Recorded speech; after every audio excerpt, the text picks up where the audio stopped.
Hello friends, എല്ലാവർക്കും നമസ്കാരം.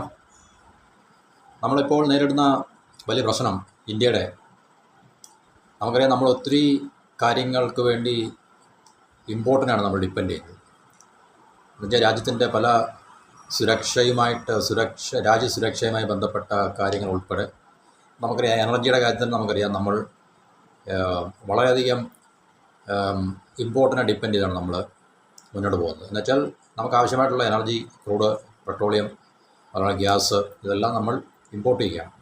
അതുപോലെ തന്നെ നമ്മൾ സൈനികപരമായിട്ടുള്ള ആയുധങ്ങളുടെ കാര്യത്തിലും ഇപ്പോഴും നമുക്കറിയാം, നമ്മളുടെ രാജ്യത്തിന് ആവശ്യമായിട്ടുള്ള സൈനിക ഉപകരണങ്ങളെല്ലാം തന്നെ ഏകദേശം 80% അല്ലെങ്കിൽ 80% മുകളിലും നമ്മൾ ഇമ്പോർട്ട് ചെയ്യുകയാണ്. എന്നുവെച്ചാൽ മറ്റു രാജ്യങ്ങളെ നമ്മൾ ആശ്രയിക്കുകയാണ് എന്നർത്ഥം.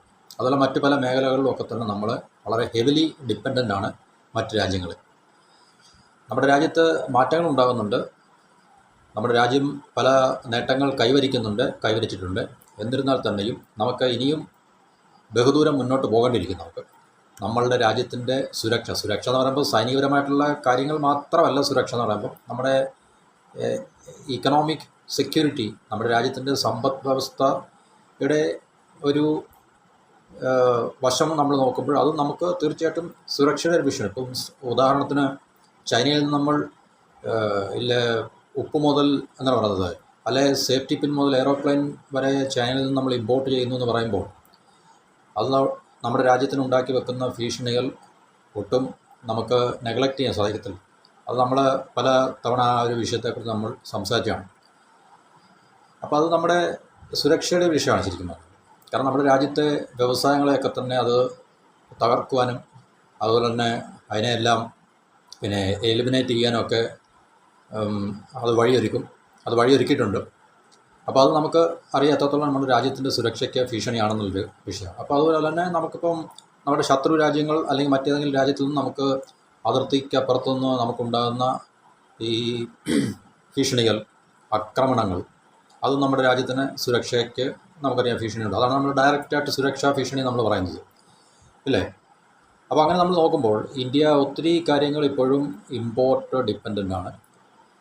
അതുകൊണ്ട് നമുക്ക് ആ ഒരു അവസ്ഥ മാറ്റിയെടുക്കുക എന്നുള്ള രാജ്യത്തിൻ്റെ സുരക്ഷയെ സംബന്ധിച്ച് സൈനിക പ്രതിരോധ മേഖലയിൽ മാത്രമല്ല, സാമ്പത്തികമായിട്ടുള്ള സമ്പദ് വ്യവസ്ഥയുടെ കാര്യത്തിലൊക്കെ തന്നെ നമുക്ക് ആ ഒരു അവസ്ഥയിലൊക്കെ നമുക്ക് എന്നുവെച്ചാൽ നമ്മുടെ രാജ്യത്ത് സ്വന്തമായിട്ട് നമുക്ക് തദ്ദേശീയമായിട്ട് വികസിപ്പിക്കാൻ കഴിയുന്ന ഒരവസ്ഥയിലൊക്കെ ഇപ്പോൾ ചൈനയൊക്കെ എത്തി നിൽക്കുന്ന പോലെ തന്നെ ചൈനയ്ക്ക് മറ്റൊരാരെയും അങ്ങനെ ഡിപ്പെൻഡ് ചെയ്യേണ്ട ആവശ്യമില്ല. ശരിക്കും പറഞ്ഞാൽ അവർക്ക് മാർക്കറ്റിന് വേണ്ടി മാത്രം ഒരു പക്ഷേ ഡിപ്പെൻഡ് ചെയ്താൽ മതിയായിരിക്കും. എന്ന് വെച്ചാൽ അവരുടെ ഉൽപ്പന്നങ്ങൾ വിറ്റഴിക്കുവാനുള്ള മാർക്കറ്റ് മാത്രം അവർക്ക് ആശ്രയിച്ചാൽ മതിയായിരിക്കും എന്നല്ല. കാരണം ചൈനയും അവരുടെ എനർജി ഇമ്പോർട്ട് ചെയ്യുകയാണ് ഇന്ത്യ പോലെ തന്നെ.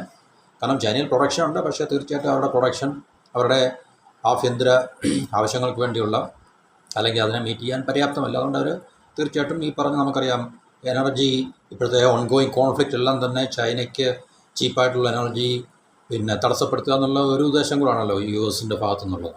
അപ്പോൾ തീർച്ചയായിട്ടും ചൈന ഇമ്പോർട്ട് ചെയ്യുന്നുണ്ട്. അതുപോലെ മറ്റു പല മിനറൽസും അല്ലെങ്കിൽ അതുപോലുള്ള റോ മെറ്റീരിയൽസും ഒക്കെ തന്നെ ചൈന ഇമ്പോർട്ട് ചെയ്യുന്നുണ്ടില്ലെന്ന് പറയുന്നില്ല. സൈനികമായിട്ടുള്ള കാര്യത്തിലും റഷ്യ ഡിപ്പെൻഡ് ചെയ്യുന്നുണ്ട് ചൈന. അപ്പോൾ ചൈന പൂർണ്ണമായിട്ടും ഒരു എല്ലാ കാര്യത്തിലും സെൽഫ് സഫിഷ്യൻസി അല്ലെങ്കിൽ സെൽഫ് ഡിപ്പെൻഡൻറ്റ് ആയോന്ന് നമുക്ക് പറയാൻ പറ്റത്തില്ല. എന്നിരുന്നാൽ തന്നെയും നമുക്കറിയാം ചൈന നമ്മളെയൊക്കെ അപേക്ഷിച്ച്, ഇന്ത്യയെ പോലൊരു രാജ്യത്തിനെ ഒക്കെ അപേക്ഷിച്ച് നോക്കുമ്പോൾ തീർച്ചയായിട്ടും വളരെ പ്രകടമായിട്ട് ഒത്തിരി ഫാർ എഹഡാണ് നമ്മളെയൊക്കെയുള്ളത്. ഓക്കെ, അപ്പോൾ നമ്മളിവിടെ പറയാൻ പോകുന്ന ടോപ്പിക് എന്നാണല്ലോ.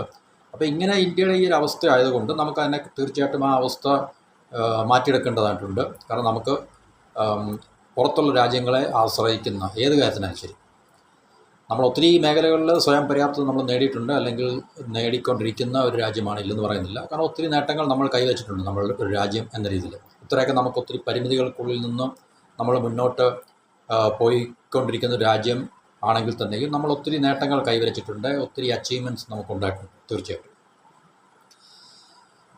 എന്നിരുന്നാൽ തന്നെയും നമുക്ക് ഈ പറഞ്ഞ കാര്യങ്ങൾ വളരെ എന്താണ് പറയുന്നത്, ഇന്ത്യയെ സംബന്ധിച്ച് നമ്മുടെ രാജ്യത്തെ സംബന്ധിച്ച് വളരെ ഇമ്പോർട്ടൻ്റ് ആണ്. കാരണം ഇനി നമുക്ക് ഇതുപോലെ മുന്നോട്ട് പോകാൻ സാധിക്കത്തില്ല. കാരണം ലോകക്രമങ്ങളെല്ലാം വളരെയധികം മാറിക്കഴിഞ്ഞു. ഇനിയും നമ്മൾ വിചാരിക്കുന്ന രീതിയിൽ ഒരുപക്ഷെ നമുക്കതിനെ എന്താണ് പറയുന്നത് കൈകാര്യം ചെയ്യാൻ പറ്റുന്ന രീതിയിലുള്ള ലോകക്രമം ആയിരിക്കത്തില്ല എന്നുള്ള ഒരു യാഥാർത്ഥ്യം എപ്പോഴും നമ്മുടെ ഭരണകൂടത്തിൻ്റെ അല്ലെങ്കിൽ ഭരണ സംവിധാനത്തിനുണ്ടാകണം. ദീർഘവീക്ഷണത്തോടു കൂടി മാത്രമേ നമുക്ക് എല്ലാ കാര്യങ്ങളും നമുക്ക് സമീപിക്കുവാൻ കഴിയാവൂ. എന്നാൽ മാത്രമേ നമ്മുടെ രാജ്യത്തിന് മാറ്റങ്ങളും പുരോഗതി ഉണ്ടാകത്തുള്ളൂ. ഇപ്പോൾ ഇവിടെ നമ്മളിന്ന് പറയാൻ പോകുന്ന ടോപ്പിക് എന്ന് പറഞ്ഞാൽ നമ്മുടെ ഡ്രോണുകളെക്കുറിച്ചാണ്. ഡ്രോണുകളെക്കുറിച്ചെന്ന് പറയുമ്പോൾ നമുക്കറിയാം, പ്രത്യേകിച്ച് യുക്രൈൻ വാർ മുതലും ഇങ്ങോട്ട് പ്രത്യേകിച്ച്, കാരണം ഏറ്റവും കൂടുതൽ ടെസ്റ്റ് ഇപ്പം ലൈവായിട്ട് നമ്മൾ കാണുന്ന യുദ്ധങ്ങൾ ഈ പ്രസൻറ്റ് വേൾഡിലാണ്. യുക്രൈൻ വേഴ്സസ് റഷ്യ, ഇപ്പോൾ പിന്നെ ഗൾഫിലെ പ്രത്യേകിച്ച് വളരെ ഇൻറ്റൻസീവ് ആയിട്ടുള്ള രൂക്ഷമായിട്ടുള്ള ഇറാൻ വേഴ്സസ് ഇസ്രായേൽ, അമേരിക്കൻ വാർ. അപ്പം ഈ വെസ്റ്റ് ഏഷ്യയിൽ അല്ലെങ്കിൽ മിഡിൽ ഈസ്റ്റ് നടക്കുന്ന യുദ്ധങ്ങളും അതുപോലെ യുക്രൈൻ വാറും യുക്രൈൻ റഷ്യ വാറുകളും ഈ ഡ്രോണുകളുടെ അതുപോലെ തന്നെ ഡ്രോണുകളുടെയും ആൻറ്റി ഡ്രോൺ സിസ്റ്റത്തിൻ്റെയൊക്കെ ഇമ്പോർട്ടൻസ് എത്രത്തോളം ക്രൂഷ്യലാണെന്നുള്ളത് തെളിയിക്കുന്ന, അല്ലെങ്കിൽ ലോകത്തിലെ നമ്മളെപ്പോലുള്ള രാജ്യങ്ങൾക്കെല്ലാം തെളിയിച്ചു കൊടുക്കുന്നൊരു കാര്യമാണ്. അതുപോലെ നമ്മൾ ഓപ്പറേഷൻ സിന്ദൂറിലും നമ്മൾ ബ്രീഫ് നല്ലൊരു ഷോർട്ട് ടൈമിൽ പാകിസ്ഥാനായിട്ട് നമ്മൾ യുദ്ധത്തിലേർപ്പെട്ടപ്പോഴും തീർച്ചയായിട്ടും പാകിസ്ഥാൻ്റെ ഭാഗത്തു നിന്നും വളരെ മാസീവായിട്ടുള്ള ഈ ഡ്രോൺ അറ്റാക്കുകൾ ഇന്ത്യക്കെതിരെ ഉണ്ടായിട്ടുണ്ടായിരുന്നു. അപ്പോൾ തീർച്ചയായിട്ടും അന്ന് നമുക്ക് നമ്മളുടെ ആൻറ്റി ഡ്രോൺ സിസ്റ്റം, അല്ലെങ്കിൽ ഈ പറഞ്ഞ എയർ ഡിഫൻസ് സിസ്റ്റം നമുക്ക് എത്രത്തോളം മികച്ചത് ഉപയോഗിക്കാൻ കഴിഞ്ഞു എന്നുള്ളതിൻ്റെ ഒരു ഉദാഹരണം കൂടാണ്. നമുക്ക് കൂടുതൽ പരിക്കുകളൊന്നും കൂടാതെ നമുക്ക് അതിനകത്തിൽ നമ്മളെ പ്രൊട്ടക്റ്റ് ചെയ്യാൻ സാധിച്ചത്. അപ്പോൾ ഡ്രോണുകളുടെയും ആൻറ്റി ഡ്രോൺ സിസ്റ്റത്തിൻ്റെയും, എന്ന് വെച്ചാൽ ഡ്രോണുകൾക്കെതിരെയുള്ള ഡിഫൻസീവ് സിസ്റ്റത്തിൻ്റെയും പ്രാധാന്യം അല്ലെങ്കിൽ അതിൻ്റെ ഇമ്പോർട്ടൻസ് വളരെയധികം ഇന്ന് ഈ മോഡേൺ വാർഫെയറിൽ വർദ്ധിച്ചു വന്നിരിക്കുകയാണ്. നമുക്കറിയാം, തീർച്ചയായിട്ടും ഇറാൻ അവർ ഉപയോഗിക്കുന്നതെല്ലാം തന്നെ ഏറ്റവും പ്രധാനമായിട്ട് എയർബോൺ അറ്റാക്കാണ് നമുക്ക് എവിടെയും എപ്പോഴും പ്രതീക്ഷിക്കാൻ കഴിയും. എയർബോൺ അറ്റാക്ക് എന്ന് പറയുമ്പോൾ ഇപ്പം ഈ ഡ്രോണുകൾ അല്ലെങ്കിൽ മിസൈലുകൾ, റോക്കറ്റുകൾ, അതുപോലെ തന്നെ ഫൈറ്റർ എയർക്രാഫ്റ്റ് ഉപയോഗിച്ചുള്ള ബോംബിങ്സ്, അതൊക്കെ തന്നെയാണ് നമുക്ക് യുദ്ധത്തിൻ്റെ ആദ്യ സ്റ്റെപ്പിൽ നമുക്ക് കാണാൻ സാധിക്കുന്നത്. ഇന്ന് വളരെ ഈ ആർമി ടു ആർമി ഫൈറ്റ് അല്ലെങ്കിൽ ആർമി ടു ആർമി വാർ എന്നൊക്കെ പറഞ്ഞാൽ വളരെ റയറായിട്ടാണ് ഇല്ല നമുക്ക് കാണാൻ സാധിക്കുന്നത്. അപ്പോൾ യുദ്ധം മിഡിൽ ഈസ്റ്റിലെ ഇപ്പോൾ 24-25 ദിവസം ആയിട്ടും നമുക്കിതുവരെ ശരിക്കും പറഞ്ഞാൽ അവിടെ ആർമിയുടെ ഒന്നും യാതൊരു റോൾ ഇതുവരെ ഉണ്ടായിട്ടില്ല. ഇപ്പോഴും ആകാശത്ത് നിന്ന് അങ്ങോട്ടും ഇങ്ങോട്ടുമുള്ള യുദ്ധങ്ങളാണ്. നമുക്ക് അറ്റാക്കുകളും കൗണ്ടർ അറ്റാക്കുകളും ഡിഫൻസും കൗണ്ടർ ഡിഫൻസും ഒക്കെയാണ് നമുക്ക് കാണാൻ സാധിക്കുന്നത്. അപ്പോൾ ഇതിൻ്റെ പ്രാധാന്യം വളരെ ഇന്നത്തെ മോഡേൺ വേൾഡിൽ വളരെയധികം വർദ്ധിച്ചിരിക്കുന്നു.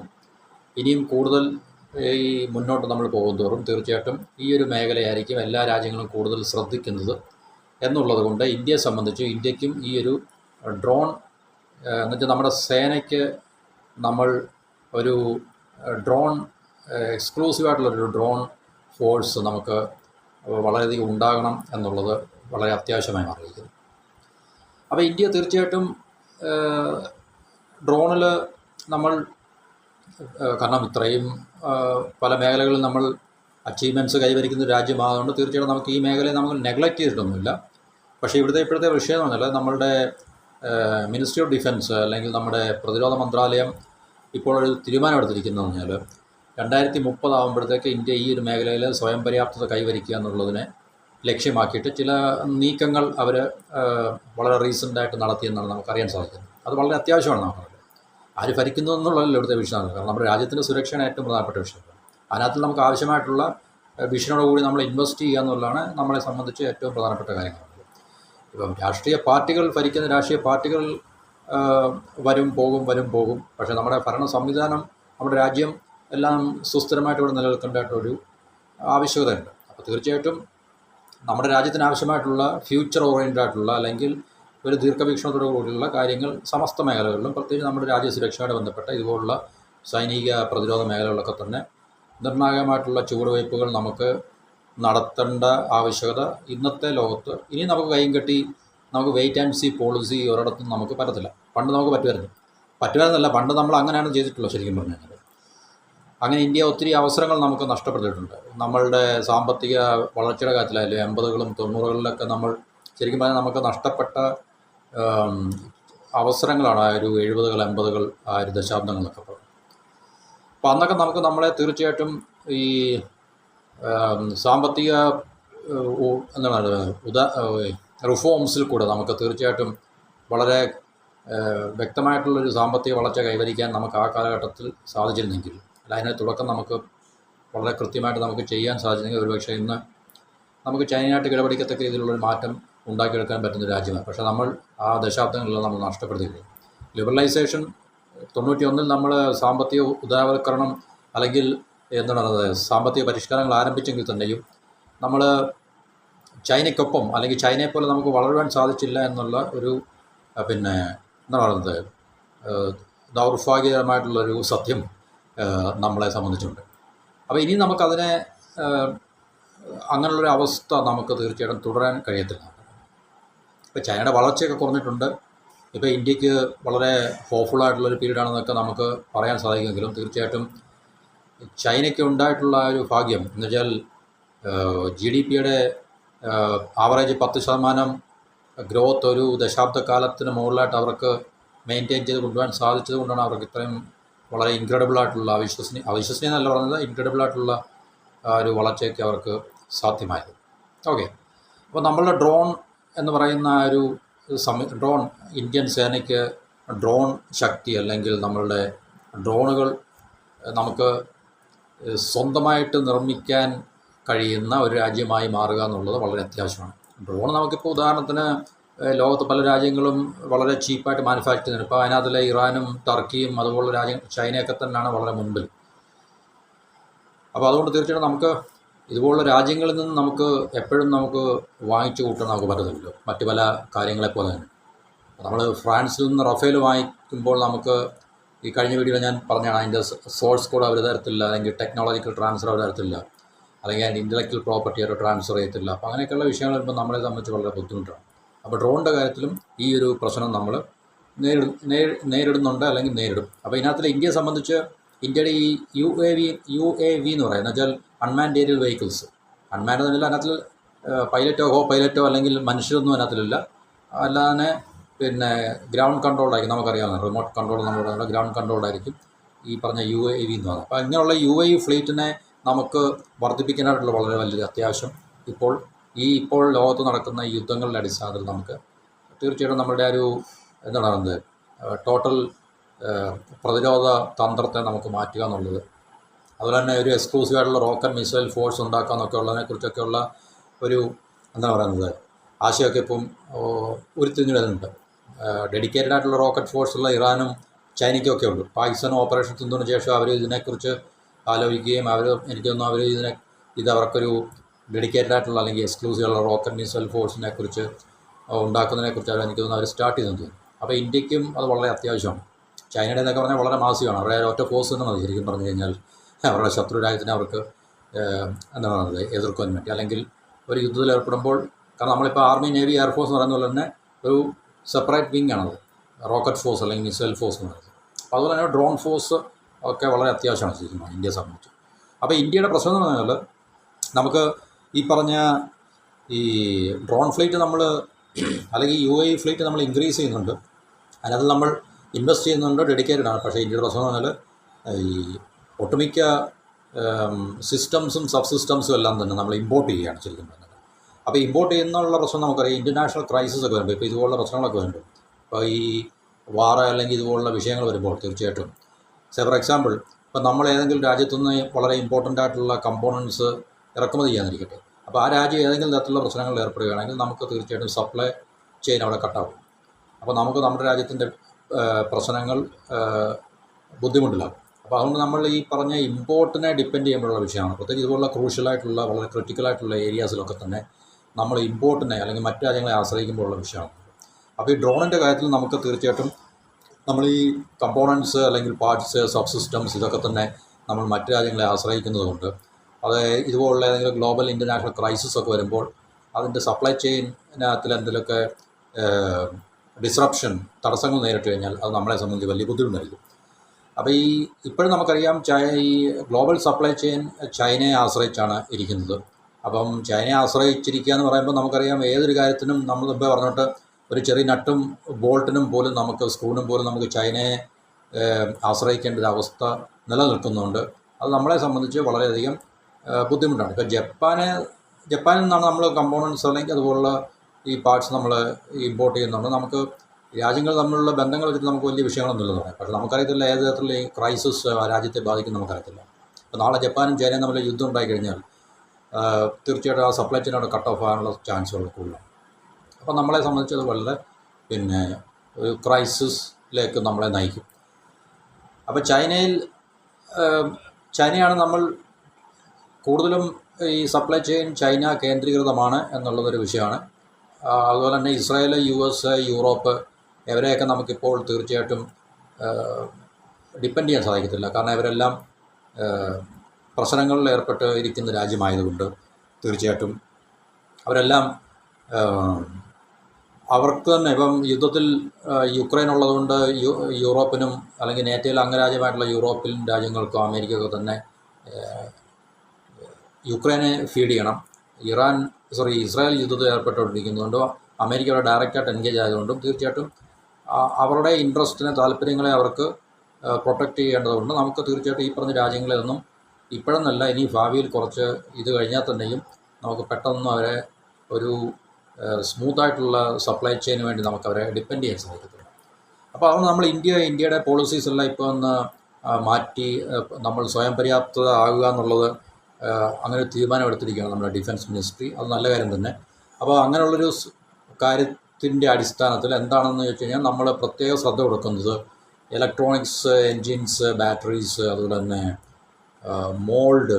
അപ്പോൾ ഇതൊക്കെ തന്നെയാണ് ഒരു ഡ്രോണിൻ്റെ മാനുഫാക്ചറിങ്ങിന് അത്യാവശ്യമായിട്ട് വരുന്നത്. അപ്പോൾ ഇതൊക്കെ നമുക്ക് സ്വന്തമായിട്ട് നിർമ്മിക്കുന്ന ഒരു ഇക്കോസിസ്റ്റം നമ്മുടെ രാജ്യത്ത് ഉണ്ടെങ്കിൽ മാത്രമേ നമുക്ക് തീർച്ചയായിട്ടും ഈ ഒരു പ്രശ്നത്തിന് പരിഹാരം കാണുവാൻ സാധിക്കത്തുള്ളൂ. അപ്പോൾ അതിനുവേണ്ടിയുള്ള തീരുമാനങ്ങൾ മിനിസ്ട്രി ഓഫ് ഡിഫൻസിൽ നിന്ന് ഉണ്ടായിട്ടുണ്ട്. അതപ്പം നമ്മുടെ രാജ്യത്ത് തീർച്ചയായിട്ടും പബ്ലിക് സെക്ടർ യൂണിറ്റ്സിൻ്റെയും അതുപോലെ തന്നെ പ്രൈവറ്റ് സെക്ടർ യൂണിറ്റുകളുടെയൊക്കെ തന്നെ സഹകരണത്തോടുകൂടി നമ്മൾ ഈ ഒരു പദ്ധതി എന്ന് വെച്ചാൽ ഇതിനകത്ത് സ്വയം പര്യാപ്തമാകുക എന്നുള്ളൊരു പദ്ധതി നമ്മൾ മുന്നോട്ട് പോകുക എന്നുള്ളത് വളരെ ആവശ്യമാണ്.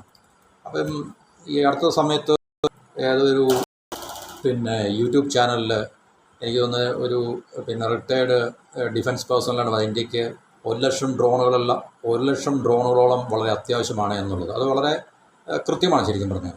ഇപ്പോൾ 1 അല്ല 2 ലക്ഷം ഡ്രോണുകളാണെങ്കിൽ നമുക്കത് സഫീഷ്യൻ്റ് ആണെന്ന് നമുക്ക് തോന്നുന്നില്ല. കാരണം നാളെ നമുക്ക് ഏത് തരത്തിലുള്ള ബോർഡർ കോൺഫ്ലിക്റ്റ് ഉണ്ടാകും, അതിനകത്ത് പാകിസ്ഥാൻ മാത്രമാണ് നമ്മളെ അറ്റാക്ക് ചെയ്യുന്നത്, പാകിസ്ഥാനും ചൈനയും കൂടെയാണ് അറ്റാക്ക് ചെയ്യുന്നത്, അല്ലെങ്കിൽ ഈവൻ അവരോട് ബംഗ്ലാദേശിലുണ്ടോയെന്ന് നമുക്ക് പറയാൻ സാധിക്കത്തില്ല. അതിനുള്ള പോസിബിലിറ്റീസ്, പൊട്ടൻഷ്യൽ നമ്മൾ കാണുന്നുണ്ട്. അത് ഉണ്ടാകുമോ ഇല്ല എന്നുള്ളത് നമുക്ക് അറിയില്ല. പക്ഷേ അതിനുള്ള സാധ്യതകൾ നമുക്ക് ചുറ്റിനുമുണ്ട്. അതുകൊണ്ട് തീർച്ചയായിട്ടും ഇതിൽ നമുക്ക് വളരെ പ്രധാനപ്പെട്ട ഒരു മേഖലയായിട്ട് കണക്കാക്കി ഇതിനകത്ത് നമുക്ക് വളരെ കൃത്യമായിട്ടുള്ള ഇൻവെസ്റ്റ്മെൻറ്റ് നടത്തി അതിന് ഒരു ഇക്കോസിസ്റ്റം ഉണ്ടാക്കിയെടുക്കുക എന്നുള്ളത് വളരെ അത്യാവശ്യമാണ്. പിന്നെ ഡ്രോണുകൾ നമുക്കറിയാം, അതിൻ്റെ ഇപ്പോൾ ടർക്കിയെ സംബന്ധിച്ച് വളരെ അത്യാധുനികമായിട്ടുള്ള ഡ്രോണുകൾ ഉണ്ടാക്കുന്ന രാജ്യമാണ്. ഇറാനെ സംബന്ധിച്ചും വളരെ മെച്ചപ്പെട്ട ഡ്രോണുകൾ ഉണ്ടാക്കുന്ന രാജ്യമാണ്. അപ്പോൾ അവരൊക്കെ പറഞ്ഞാൽ അതിൻ്റെ ഒരു ഇൻഡസ്ട്രിയൽ സ്കെയിൽ അച്ചീവ് ചെയ്തുകൊണ്ട് അവർക്ക് വളരെ ചീപ്പായിട്ട് വളരെ വില കുറച്ച് അവർക്ക്, അതുകൊണ്ടാണ് ഇറാൻ്റെ ഇപ്പുറത്തെ ഇസ്രായേലും അമേരിക്കയായിട്ടുള്ള യുദ്ധത്തിൽ ഇറാന് മേൽക്കൈ ഉള്ളത് അതുകൊണ്ടാണ്. കാരണം ചീപ്പായിട്ടുള്ള ഡ്രോണുകൾ ഉപയോഗിച്ചുകൊണ്ട് അവരുടെ വളരെ എക്സ്പെൻസീവ് ആയിട്ടുള്ള എന്താണ് പറയുന്നത് വെപ്പൺ സിസ്റ്റത്തിനെ, അല്ലെങ്കിൽ ഇപ്പം air defence system, radars, electronic, അതുപോലെ തന്നെ സിസ്റ്റംസ്, ജാമോസ്, ഇങ്ങനെയൊക്കെയുള്ള കാര്യങ്ങളെ ഇറാന് വളരെ ഈ ചീപ്പായിട്ട് ഡ്രോണുകൾ ഉപയോഗിച്ച് നിർവീര്യമാക്കാനോ അല്ലെങ്കിൽ ആക്രമിക്കാനോ സാധിക്കുന്നു എന്നുള്ളത് ഏറ്റവും പ്രധാനപ്പെട്ടൊരു ഘടകം തന്നെയാണ് ചെയ്യുന്നത്. എന്നുവെച്ചാൽ 500 മില്യൺ അല്ലെങ്കിൽ $1 ബില്യൺ ചിലവാക്കി നിർമ്മിച്ച എയർ ഡിഫൻസ് സിസ്റ്റം, അല്ലെങ്കിൽ അതുപോലുള്ള വളരെ കോസ്റ്റ്ലി ആയിട്ടുള്ള വെപ്പൺസ് പ്ലാറ്റ്ഫോമൊക്കെ തന്നെയാണ് ഇറാന് ഈ $20,000 കൊണ്ട് അല്ലെങ്കിൽ 20,000 മുതൽ $50,000 വരെ ചിലവാക്കി നിർമ്മിച്ച ഡ്രോണുകൾ കൊണ്ട് വളരെ എളുപ്പത്തിൽ ന്യൂട്രലൈസ് ചെയ്യുന്നത്. അപ്പോൾ ഡ്രോണുകൾക്ക് അങ്ങനൊരു അഡ്വാൻറ്റേജ് ഉണ്ട്. കാരണം നമുക്ക് ആ ഇൻഡസ്ട്രിയൽ സ്കെയിൽ നമുക്ക് റീച്ച് ചെയ്യാൻ സാധിച്ചു കഴിഞ്ഞാൽ നമുക്ക് ചീപ്പായിട്ട് നമുക്ക് മാനുഫാക്ചർ ചെയ്യാൻ സാധിക്കും. പ്രത്യേകിച്ച് ഇന്ത്യയിൽ അത് സാധ്യവുമാണ്. കാരണം നമുക്ക് അറിയാമല്ലോ, നമ്മുടെ രാജ്യത്തിൻ്റെ കപ്പാസിറ്റി നമുക്കറിയാം.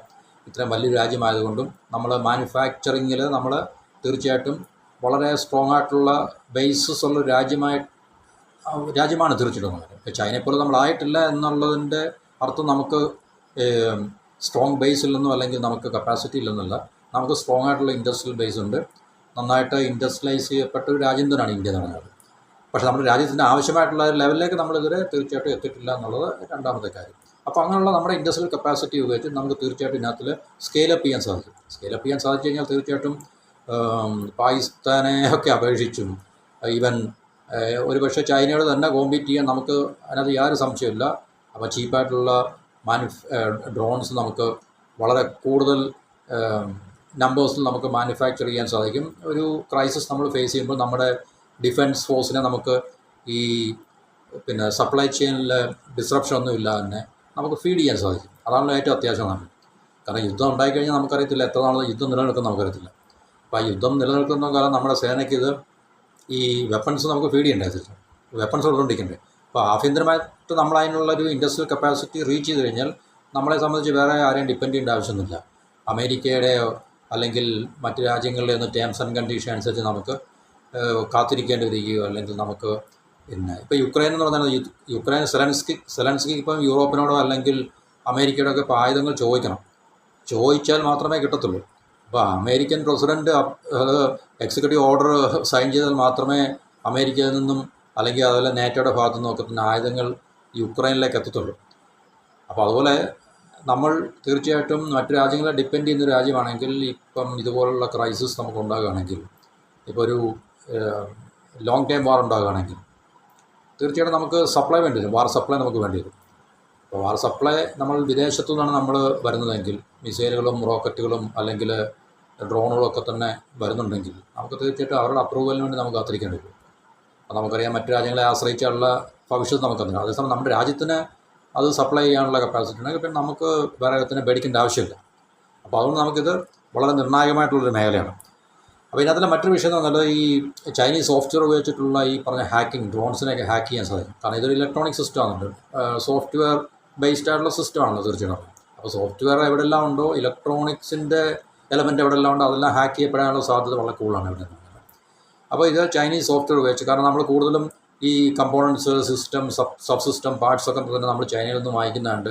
അവന്മാർക്ക് വേണ്ട രീതിയിൽ അതിൽ മാനിപ്പുലേറ്റ് ചെയ്യാനൊക്കെ തന്നെ സാധിക്കും, ഹാക്കിംഗ് ഒക്കെ സാധ്യമാണ്. അപ്പോൾ അത് ഇന്ത്യയെ സംബന്ധിച്ച്, നമ്മളെ സംബന്ധിച്ച് വലിയൊരു ഹെഡേക്കാണ് ശരിക്കും പറഞ്ഞത്. ഇപ്പം നമ്മളുടെ ആംഡ് ഫോഴ്സസ് എന്ന് വെച്ചാൽ ഡ്രോണുകൾ നമ്മൾ വാങ്ങുമ്പോൾ തീർച്ചയായിട്ടും പ്രത്യേകിച്ച് അതിൻ്റെ കമ്പോണൻസും പാർട്സും സോഫ്റ്റ്വെയറും എല്ലാം വളരെ കൃത്യമായിട്ടുള്ള ടെസ്റ്റിങ്ങും അല്ലെങ്കിൽ ചെക്കിങ്ങും ഒക്കെ കഴിഞ്ഞിട്ടാണ് അത് നമ്മൾ വേണോ വേണ്ട എന്നുള്ള കാര്യം തീരുമാനിക്കുന്നത്. അപ്പോൾ അത്രയ്ക്ക് വളരെ ക്രിട്ടിക്കലായിട്ടുള്ളൊരു ഈ ഡ്രോണുകളുടെ കാര്യത്തിൽ മാത്രമല്ല മറ്റെല്ലാ വെപ്പൺ സിസ്റ്റത്തിലും സോഫ്റ്റ്വെയറുകൾ ഉപയോഗിക്കുന്നുണ്ട്. ചൈനീസ് നിർമ്മിതമായിട്ടുള്ള കമ്പോണൻസ് ഒക്കെ തന്നെ. ഇപ്പോൾ നമ്മൾ റഷ്യയിൽ നിന്ന് സാധനം മേടിക്കുന്നു എന്ന് പറഞ്ഞാലും റഷ്യ പക്ഷേ ചൈനയിൽ നിന്നുള്ള പല കമ്പോണൻസും സബ് സിസ്റ്റം ഒക്കെ ഉപയോഗിച്ചിട്ടായിരിക്കും. ഇപ്പോൾ S-400 റഷ്യൻ നിർമ്മിതമാണെന്ന് പറഞ്ഞാൽ ഒരു പക്ഷേ അതിനകത്ത് ഇലക്ട്രോണിക്സ് ഒക്കെ തന്നെ ചിലപ്പോൾ ചൈനയിൽ നിന്ന് വരുന്നതായിരിക്കും. ചിലപ്പോൾ നമുക്കറിയാൻ പറ്റുന്നില്ല അങ്ങനെയാണല്ലോ. കാരണം ഗ്ലോബലൈസ്ഡ് ആയതുകൊണ്ട് നമുക്കറിയാം അതെല്ലാം റഷ്യക്കെല്ലാം നിർമ്മിക്കാനുള്ള കപ്പാസിറ്റി ഇല്ലെന്നുള്ള കാര്യം അറിയാം. കാരണം ചൈനയാണ് ഇതെല്ലാം കൊടുക്കുന്നതെന്നുള്ളത് ഒരു വസ്തുതയാണ്. അപ്പോൾ അതുകൊണ്ട് ഇന്ത്യയെ സംബന്ധിച്ച് നമുക്ക് ഇപ്പോൾ അതിലും പേരും ചൈനയിൽ നിന്ന് നേരിട്ട് മേടിക്കുന്നില്ലേ ഇല്ലേ. അപ്പോൾ അതുകൊണ്ട് നമുക്ക് തീർച്ചയായിട്ടും ഇത് വലിയൊരു ത്രെട്ടാണ്, ഭീഷണിയാണ്. അപ്പോൾ അത് നമുക്ക് ഒഴിവാക്കണമെങ്കിൽ നമ്മൾ ആഭ്യന്തരമായിട്ട് നമ്മൾ സ്വയം പര്യാപ്തത കൈവരിക്കുക എന്നുള്ളത് വളരെ അത്യാവശ്യമാണ്. അപ്പോൾ ഇങ്ങനെ ഉള്ളൊരു തീരുമാനം നമ്മുടെ ഡിഫൻസ് മിനിസ്ട്രിയിൽ നിന്നുണ്ടായിട്ടുണ്ട്. 2030 കൂടി അതൊരു ടൈം ഫ്രെയിം വെച്ചിരിക്കുകയാണ്. അപ്പോൾ അതിനെ തീർച്ചയായിട്ടും നമ്മൾ രാജ്യത്ത് അതിനുള്ള ശുഷ്കാന്തിയും പ്രൊവാക്റ്റീവ്നെസ്സും ഒക്കെ ഉണ്ടെങ്കിൽ അഗ്രസീവായിട്ട് നമ്മൾ ആ ഒരു ലക്ഷ്യം നമ്മൾ അതിനുവേണ്ടി നമ്മൾ രാജ്യം ഒരുമിച്ച് നിന്ന് പ്രവർത്തിക്കുകയാണെങ്കിൽ തീർച്ചയായിട്ടും നമുക്കത് അച്ചീവ് ചെയ്യാൻ സാധിക്കുന്നുള്ളൂ. അപ്പോൾ 2030 കൂടി നമ്മൾ ഈ സ്വയം പര്യാപ്തത കൈവരിക്കുക എന്ന ലക്ഷ്യത്തോടെയാണ് ഈ മിനിസ്ട്രി ഓഫ് ഡിഫൻസ് ഇപ്പോൾ ചില തീരുമാനങ്ങൾ എടുത്തിരിക്കുന്നത്. അത് ഇന്ത്യൻ ആംഡ് ഫോഴ്സിന് നമുക്ക് വളരെ നമ്മുടെ രാജ്യത്തിൻ്റെ സുരക്ഷയ്ക്കും അതുപോലെ തന്നെ നമ്മുടെ ആംഡ് ഫോഴ്സിനും വളരെ പ്രയോജനകരമായിരിക്കും എന്നാണ് നമുക്ക് പ്രതീക്ഷിക്കാൻ കഴിയുന്നത്.